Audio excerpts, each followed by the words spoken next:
अस्सलाम वालेकुम dear friends. Last video में हमने बात की थी छुट्टियों के बारे में। Civil servant revised rules Khyber Pakhtunkhwa 1981 ये लीव रूल्स हैं, उसको हम डिस्कस कर रहे थे। उसका रूल नंबर 3 है, वो कहते हैं कि व्हेन लीव अर्न्ड, कि लीव कब अर्न किया जाता है। इससे पहले हमने ये पढ़ा था कि अर्न लीव क्या होता है। अर्न लीव वो जो कैजुअल लीव के अलावा, जिस तरह के हमने पढ़ा था, कैजुअल लीव के अलावा जो वोकेशन डिपार्टमेंट का एम्प्लॉई है वो महीने में एक छुट्टी अर्न कर सकता है, यानी उसकी क्रेडिट में वो जमा होता रहता है।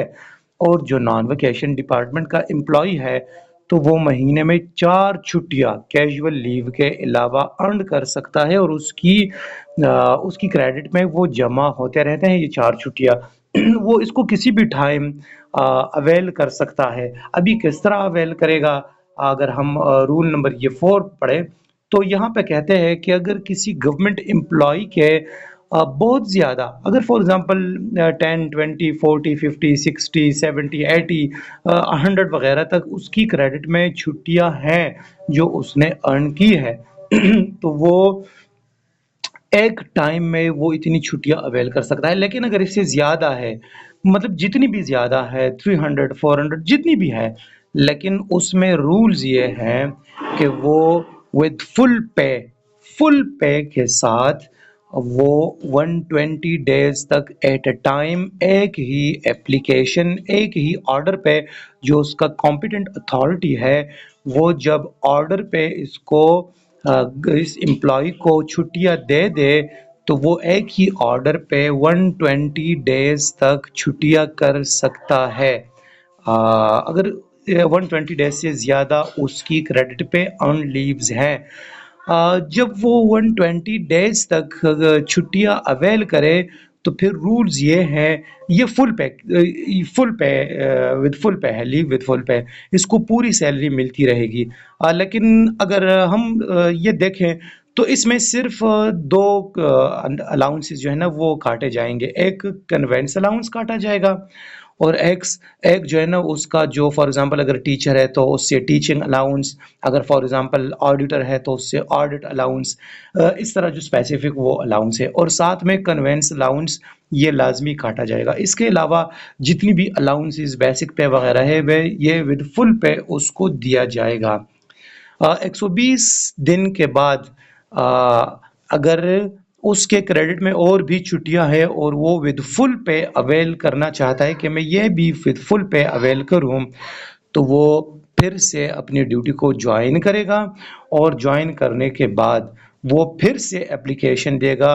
और अगर 120 दिन से ज़्यादा है उसकी क्रेडिट पे अर्न लीव, तो फिर वो दूसरी ऑर्डर पे 120 दिन तक छुट्टियां अवेल कर सकता है। ये earn leave without any condition है। अगर कोई मेडिकल सर्टिफिकेट पे अर्न लीव लेना चाहता है तो वो एक ही ऑर्डर पे 180 डेज तक वो ले सकता है। अगर हम पार्ट नंबर 2 में देखें, 180 डेज तक एक ही ऑर्डर पे छुट्टियां अवेल कर सकता है। लेकिन ये मेडिकल सर्टिफिकेट कौन देगा? ये सरकारी डॉक्टर लिख के देगा कि इसको इतनी दिन की आराम की ज़रूरत है, तो एक ही ऑर्डर पे 180 डेज ले सकता है। और मेडिकल सर्टिफिकेट पे अगर पार्ट नंबर 3 को हम देखें तो मेडिकल सर्टिफिकेट पे 365 डेज तक इन द इंटायर सर्विस, यानी पूरी सर्विस के दौरान 365 डेज तक मेडिकल सर्टिफिकेट पे वो अर्न लीव ले सकता है। पार्ट नंबर यहाँ पे अगर हम ये क्लास 2 में देखें, सो ये कहता है कि जो पार्ट 1 एंड 2 है सब रूल 1 के, तो they are independent of each other. यानी अगर कोई सिविल सर्वेंट है, उसने विद फुल पे एक ऑर्डर पे 120 डेज तक लीव अवेल की है, और साथ में उसको ज़रूरत पड़ी मेडिकल लीव की, जो मेडिकल सर्टिफिकेट पे है 180 डेज तक, तो वो कंटिन्यूस ये 180 डेज भी अवेल कर सकता है। यानी इस तरह नहीं कि फिर उसको वापस आना पड़ेगा और वो ड्यूटी ज्वाइन करेगा और फिर से एप्लीकेशन देगा, नहीं। अगर वो ऑलरेडी लीव पे है विद फुल पे और उसको ज़रूरत पड़ी میڈیکل لیو کی، تو وہ ساتھ میں جو 180 ڈیز ہے وہ بھی اویل کر سکتا ہے بغیر ڈیوٹی جوائن کرنے کے۔ یہ ہم نے بات کی with full leave with full pay. Next video میں ہم لیو آن ہاف پے کے بارے میں بات کریں گے کہ آن ہاف پے لیو کیا ہوتا ہے۔ اگر آپ کو کوئی مشکل ہو اس کے کوئی پوچھنا ہو کوئی کویسچن، تو کمنٹ باکس میں ضرور پوچھیں۔ Thank you.